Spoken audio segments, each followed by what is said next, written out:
ക്ഷേമ പദ്ധതികൾ. സർ, അംഗൻവാടി വർക്കർമാർക്കും ഹെൽപ്പർമാർക്കും പ്രതിമാസ ഓണറേറിയം 1000 രൂപയാക്കി വർദ്ധിപ്പിച്ചു. ഇതിന് 66.20 കോടി രൂപ നീക്കിവെക്കുന്നു.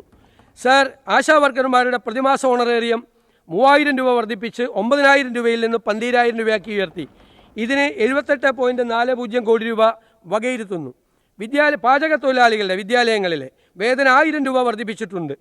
ഇതിനായി 13.30 കോടി രൂപ വകയിരുത്തുന്നു. സംസ്ഥാനത്തെ പ്രീ പ്രൈമറി വിദ്യാഭ്യാസ മേഖലയിൽ അധ്യാപകരുടെയും ആയമാരുടെയും സേവനങ്ങൾ മാനിച്ച് അവരുടെ പ്രതിമാസ ഓണറേറിയം നിലവിലുള്ള തുകയേക്കാൾ 1000 രൂപ വർദ്ധിപ്പിച്ചു. ഇതിനായി 4.72 കോടി രൂപ വകയിരുത്തുന്നു.